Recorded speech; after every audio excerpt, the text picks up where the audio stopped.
오늘부터 이든교회는 창조절이라는 절기를 지킵니다. 이든교회가 몇 년 전부터 창조절을 지켜왔지요. 교회의 절기는요, 성자 예수님을 중심으로 구성이 되어 있습니다. 부활절과 성탄절을 중심으로 구성이 되어 있죠. 그래서 부활절이 지나면 성탄절을 기다리고 성탄절이 지나면 부활절을 기다리는 구조로 구성이 되어 있습니다. 여기에 성령 하나님께서 강림하신 것을 기억하는 절기로 성령 강림절이라는 절기가 들어와 있습니다. 그런데 그렇게 오랫동안 지켜온 교회 절기 중에서 성자 하나님을 기억하는 절기는 없었습니다. 그래서 기독인들은요, 성부, 성자, 성령 하나님을 균형 있게 기억해야 되겠다라는 판단을 하게 되었고요. 그래서 에큐메니칼 교회와 로마 카톨릭 교회 모두가 점진적으로 결정을 했는데, 온 세상을 창조하신 성부 하나님을 기억하는 절기를 지키자. 그래서 창조절을 받아들이게 된 겁니다. 그래서 창조절은 최근에 정해진 절기입니다. 1989년 이후로 정해진 절기입니다. 특별히 창조절은 우리가 계속해서 이야기 나누었지만 온 세상을 창조하신 성부 하나님을 기억하기 위해서 만들어졌습니다. 우리에게 삶의 자리를 허락하신 하나님을 기억하기 위해서 만들어진 절기가 창조절이라는 겁니다. 우리에게 생명을 주시는 분이 하나님이십니다라는 것을 고백하기 위한 절기가 바로 창조절이라고 말할 수 있습니다. 그런데 하나님께서는 그 세상을 만드시고 그 세상의 운영을 사람에게 부탁하셨죠. 너희는 하나님의 형상으로서 온 세상을 잘 다스려라 부탁을 하셨습니다. 그런데 그런 하나님의 부탁과 달리 오늘날 심각하게 망가져버린 창조세계를 돌아보면서 오늘 우리는 창조절을 좀 더 의미 있게 보내야겠구나라는 생각을 가질 수 있습니다. 바로 기후위기, 지금의 이 환경의 위기를 시급하게 해결하는 것이 이 창조절을 지키는 우리의 마음 자세가 되어야겠구나 라는 깨달음을 가질 수 있습니다. 그런 가운데 2022년 올해 창조절 주제는 이렇게 정해졌습니다. 창조 세계의 목소리에 귀를 기울이라. Listen to the voice of creation입니다. 창조 세계의 목소리에 귀를 기울이라. 이 말의 의미를 오늘 우리 함께 나누어 보고자 합니다. 오늘 마태복음 본문 우리가 읽었죠? 이것과 평행 본문이 있습니다. 그것은 바로 누가복음입니다. 누가복음 12장 22절부터 32절에 오늘 본문과 같은 내용의 말씀이 들어 있습니다. 그런데요, 누가복음 그 본문의 앞의 장면을 보여주는 누가복음 12장 13절 15절을 보면 매우 상징적인 장면이 나옵니다. 지금 12장 1절에 보면 이런 말이 나옵니다. 12장 1절을 보면 지금 예수 앞에 수천 명이나 되는 무리가 모여들었다라는 말씀이 나옵니다. 수천 명의 사람이 왜 모였을까요? 도움을 받기 위해서 모여 있습니다. 그리고 그 수천 명의 사람들이 조금 더 예수를 가까이서 보기 위해서 기다리는 장면을 우리는 상상할 수 있습니다. 그 사람들은 어떤 삶의 자리에 있나요? 그들의 삶의 자리는 절벽 끝입니다. 누군가 뒤에서 밀치면 나락으로 떨어질 수밖에 없는 사람들입니다. 그 사람들이 지금 예수 앞에 나와 있습니다. 삶의 절벽으로 내몰려 있기에 누구보다 예수의 도움이 필요한 그들은 여기저기서 목소리를 들려며 예수께 자기의 목소리가 닿기를 기대했을 겁니다. 예수님, 저를 도와주세요. 예수님, 저를 돌보아 주세요. 저를 살펴주세요. 라고 수천 명의 사람들이 모여와서 외치고 있습니다. 그런데 누가복음은요, 그 수많은 사람들의 목소리를 뚫고 예수께 도착한 목소리 하나를 전합니다. 수천 명의 사람들의 목소리를 뚫고 들어온 목소리는 무엇입니까? 13절에 이렇게 말하죠. 선생님, 내 형제에게 명해서 유산을 나와 나누라고 해 주십시오. 여러분, 좀 어처구니 없는 말 아닌가요? 이 말이 성경 본문에 들어와 있습니다. 이 사람의 목적은 무엇입니까? 예수께 바라는 것은 무엇일까요? 내가 받을 몫을 제대로 받을 수 있게 재판해 달라는 겁니다. 예수는 그 다음에 어떻게 말씀하시죠? 누가 나를 너희의 재판장으로 세웠느냐라고 반문하십니다. 그리고 이렇게 말씀하십니다. 15절에 온갖 탐욕을 멀리하여라. 재산이 차고 넘치더라도 사람의 생명은 거기에 달려있지 않다라고 말씀을 하시죠. 여러분, 지금 예수께 도달한 목소리는 어떤 목소리입니까? 기득권자의 목소리, 가진 자의 목소리입니다. 내가 조금이라도 더 갖게 해달라고 외치는 자의 목소리만 예수께 도달했다고 성경은 기록하고 있습니다. 여러분, 이 누가복음의 본문이 거꾸로 말해주고 있는 건 뭘까요?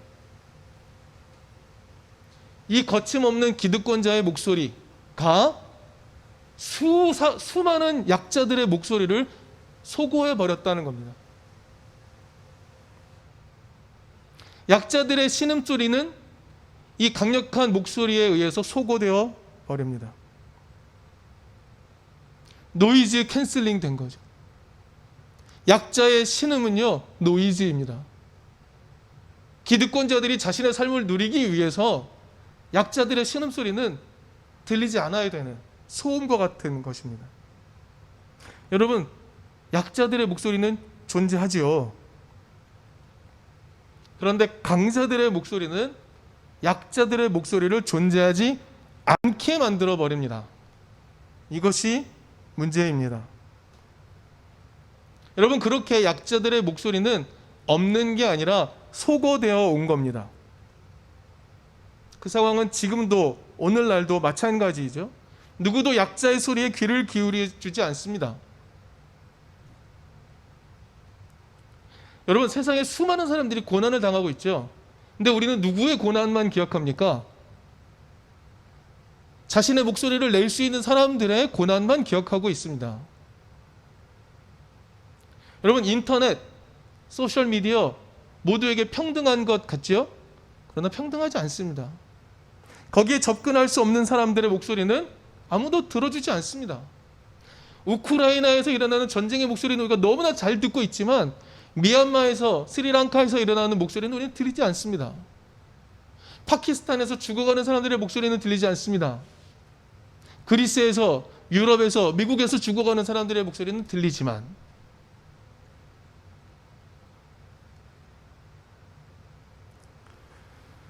여러분, 이렇게 약자들의 소리는 늘 묻혀갑니다. 하지만 많은 사람들은 이에 어떻게 반응을 할까요? 그들의 소리를 들어야 된다고 말하지 않습니다. 오히려 자신들이 강자가 되어서 자신들의 목소리를 세상에 더 잘 들리도록 만들어야 된다고 강요당합니다. 네가 도움을 받지 못하는 것은 네가 외치지 않았기 때문이야 라고 말합니다. 너가 하나님의 도움을 받지 못하는 것은 하나님께 기도하지 않았기 때문이야 라고 말합니다. 거짓말입니다. 세상의 수많은 사람들은 너의 목소리를 세상에 더 잘 들리게 만들어야 된다라고 끊임없이 이야기합니다. 그렇기 때문에요, 약자들이 아무리 소리를 들려 외쳐도 기존의 강자들은 가만히 있지 않습니다. 자신들의 소리를 더 크게 만드는 거죠. 자신의 소리를 더 강력하게 만드는 겁니다. 그리고 기존의 강자들은요, 자신들이 고유한 특별함을 가지고 있다고 믿습니다. 그래서 자신들의 고유한 특별함을 유지하기 위해서 약자들의 생존 기회를 박탈하는 것을 괜찮다고 말합니다. 수단 방법 가리지 않고 최고의 자리에 올라가는 것, 그래서 자신들의 세계를 구축합니다. 그리고는 자신들이 한 모든 일이 정당하다고 말하죠. 경쟁에서 이겼기 때문입니다. 여러분, 오늘날 대한민국 사회를 한번 살펴볼까요? 상층부를 구성하고 있는 사람들의 삶의 태도를 한번 생각해 보겠습니다. 그들은 어떤 수단과 방법을 써서라도 명문대학, 좋은 학교, 좋은 기회를 독차지합니다. 그리고 자신들은 어떤 행동을 해도 괜찮습니다. 자신들이 저지른 행동은 불법이 아니라고 말합니다. 괜찮답니다. 왜요? 경쟁에서 이겼으니까. 이 말을 세상 사람들은 어디에 빗대어 이야기하냐면 적자 생존이란 말에 빗대어 이야기합니다. 적자 생존, 여러분 어떤 뜻입니까? 경찬 형제님이 정확히 말씀해 주셨습니다. 적응하는 사람이 살아남는다. 그런데 이것을 어떻게 받아들였죠? 경쟁에서 이긴 자가 살아남는다라고 받아들이고 있는 겁니다. 근데 중요한 것, 다윗은 그렇게 말하지 않았다는 겁니다. 다윗은 그런 의미로 적자 생존을 말하지 않았습니다. 강하고 우수한 생물이 살아남는다라고 말한 게 아닙니다.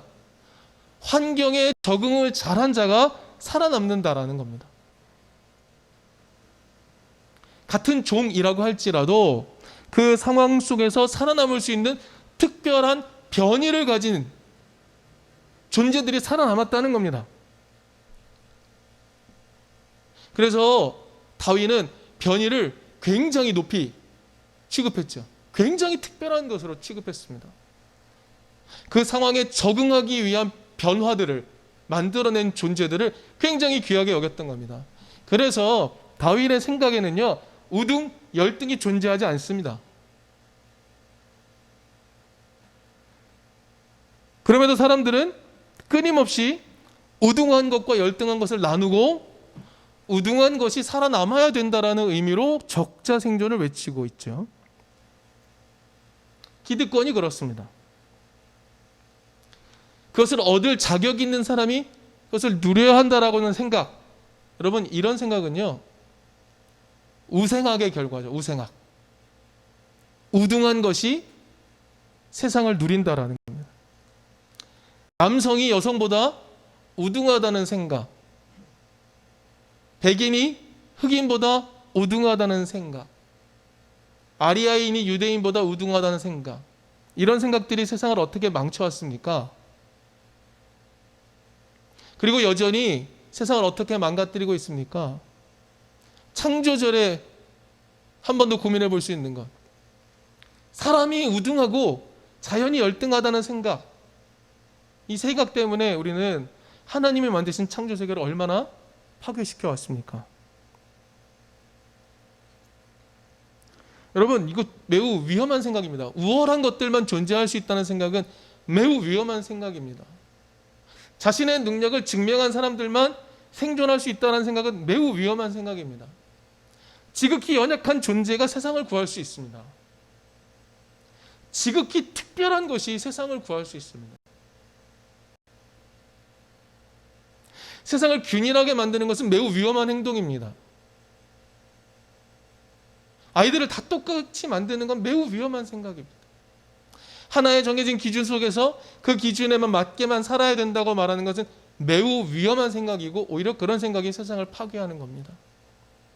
흑사병, 코로나19 이 수많은 전염병을 거치면서 우리가 알게 되는 것은 무엇입니까? 전염이 너무 쉽게 일어난다는 거예요.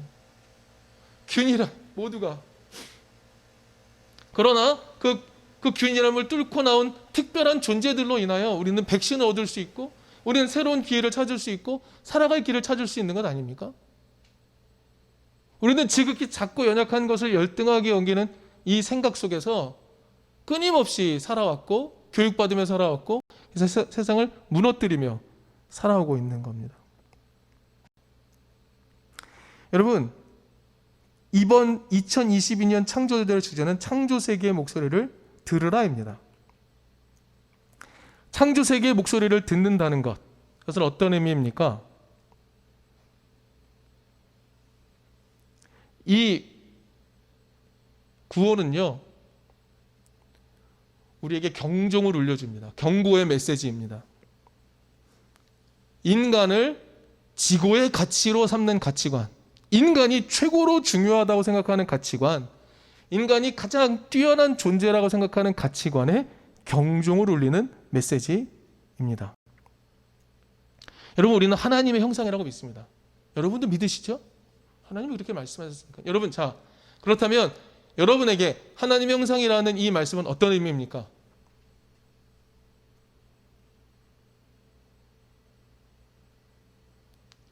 우리의 기독교 역사상 주류의 해석은 이랬습니다. 하나님이 왕이시니 너도 왕이야. 그렇죠? 우리 이 얘기 너무 많이 들으면서 살았죠. 너도 왕이야. 너도 세상을 다스리며 사는 거야. 군림하며 사는 거야. 우리는 이런 식으로 이해해 왔습니다. 그러나 하나님의 형상이라는 말은 어떤 의미를 담고 있습니까? 이 말은 우리가 하나님처럼 생각하고 하나님처럼 행동해야 한다는 겁니다. 다시 한번요. 하나님처럼 생각하고 하나님처럼 행동해야 한다는 겁니다. 여러분, 하나님처럼 행동하는 건 어떤 행동입니까?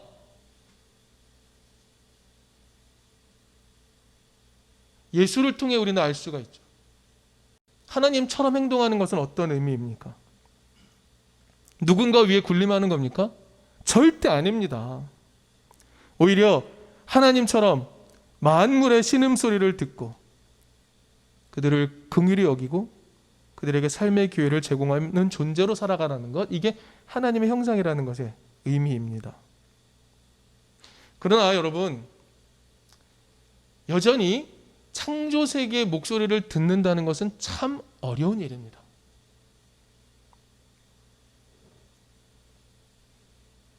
왜 그럴까요? 내 안에 차고 넘치는 소리가 너무 많기 때문입니다. 창조세계의 그 미세한 목소리를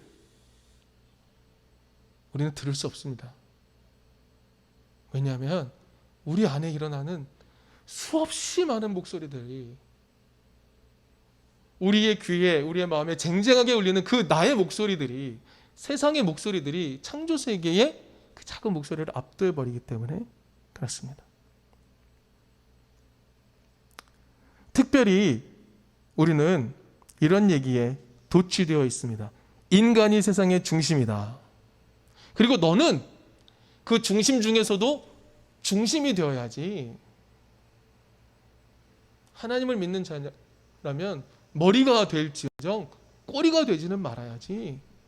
이렇게 학습받으며 살고 있습니다. 그런데 우리는 이 시간 우리의 세상에 가득 찬 그 소리를 좀 제거해 내야 합니다. 무엇보다 인간을 세상의 중심으로 두려는 태도를 버려야 합니다.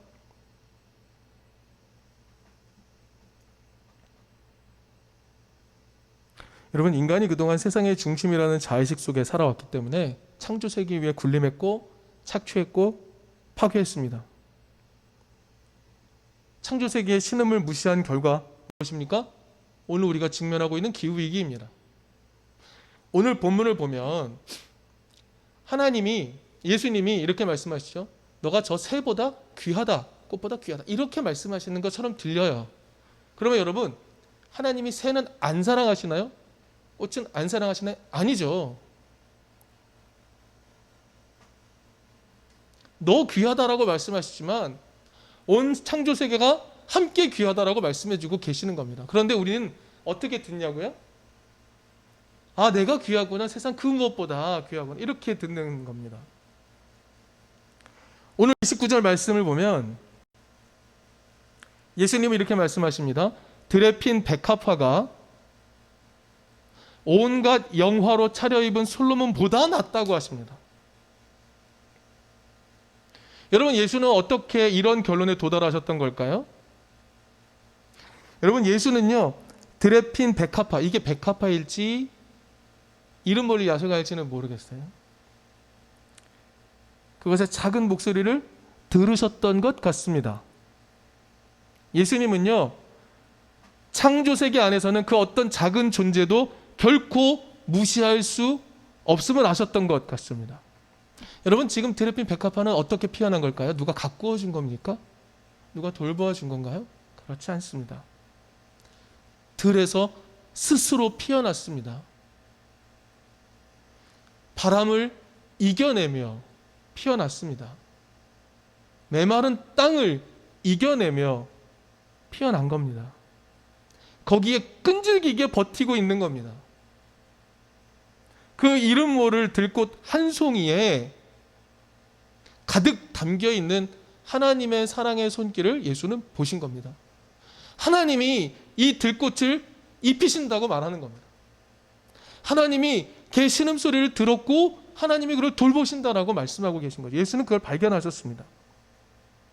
사람들은 관심도 없죠. 하지만 존재하기 위해 버티고 살아가는 그 작은 꽃 한 송이를 살리기 위해서 하나님이 지금도 작동하고 계신 거예요. 하나님이 움직이시는 그 손길을 예수는 발견하셨던 겁니다.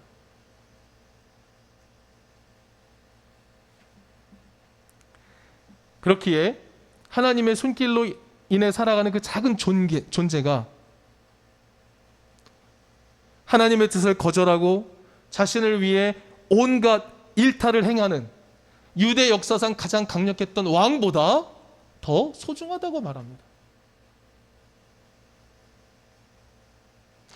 하나님의 손길이 있어야만 살아갈 수 있는 그 작은 존재가 하나님의 뜻을 알면서도 하나님의 뜻을 거절하고 자신의 욕망을 위해 끊임없이 살아갔던 유대의 가장 강력한 권력자보다 더 아름답다고 말합니다. 이 말씀은 우리의 가치관을 전복시키죠. 여러분, 이 시간에 사람이 제일 중요해. 그리고 너는 그 사람 중에서 가장 중요한 존재가 되어야 해. 그래야만 살 가치가 있어 라고 말하는 세상에 수없이 많은 소리들을 우리 안에서 좀 지워냅시다.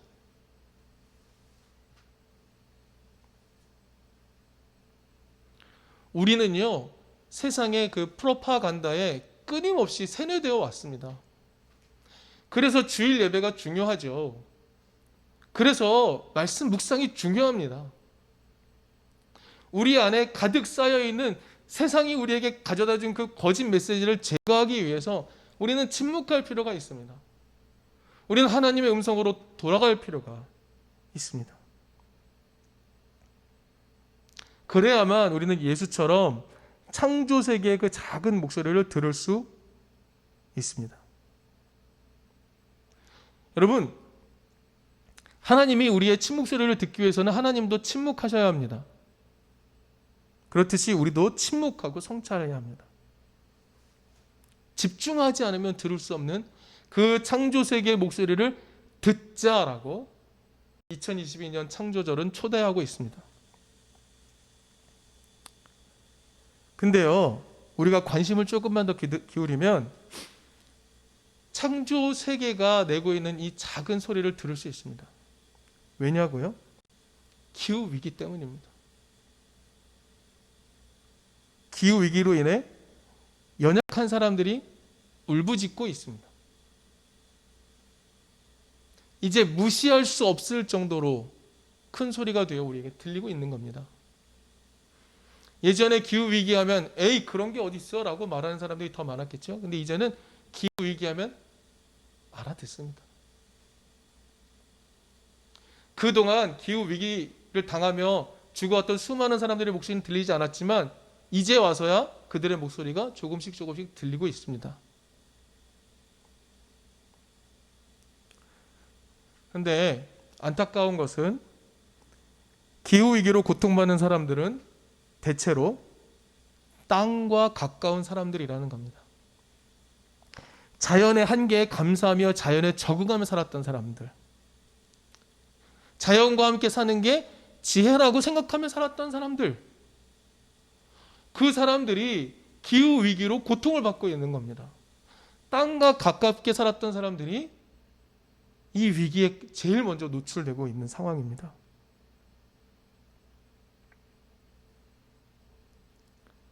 우리의 불의의 행동, 의롭지 못한 행동으로 인해서 이 세상에 온갖 지역에서 불이 일어나고 있습니다. 세상이 타오르고 있죠. 근데 거기서 희생당하는 사람들은 땅과 가까이 살았던 가장 연약한 사람들이라는 겁니다. 여러분 앞에 보시면 창조절의 상징을 하나 제작해서 올려놨습니다. 불타는 떨기나무입니다. 여러분 불타는 떨기나무가 성경에 어디에 나오죠? 출애굽기에 모세가 하나님을 만나는 장면에서 나오죠. 여러분 우리가 일으키는 불은 세상을 마구 파괴시키고 있습니다. 그런데 성경이 말하는 바 떨기나무에 나타난 하나님의 불은 떨기나무를 소멸시키지 않았습니다. 오히려 그 불은 하나님이 지극히 연약한 자의 신음소리를 들으신다라는 상징으로 성경은 표현하고 있습니다. 하나님이 창조세계의 목소리를 듣고 있다는 걸 보여주기 위해 떨기나무에 불이 붙었습니다. 여러분 창조절을 지나면서 창조세계의 목소리에 귀를 기울이는 것 우리가 좀 더 집중해야 될 것 같습니다. 우리의 생각을 지워내는 것, 우리 안에 있는 세상의 프로파간다를 지워내는 것, 그리고 세미한 창조세계의 목소리를 들으며 하나님의 음성을 듣는 것에 집중할 수 있는 그런 창조절 기간이 되었으면 좋겠습니다.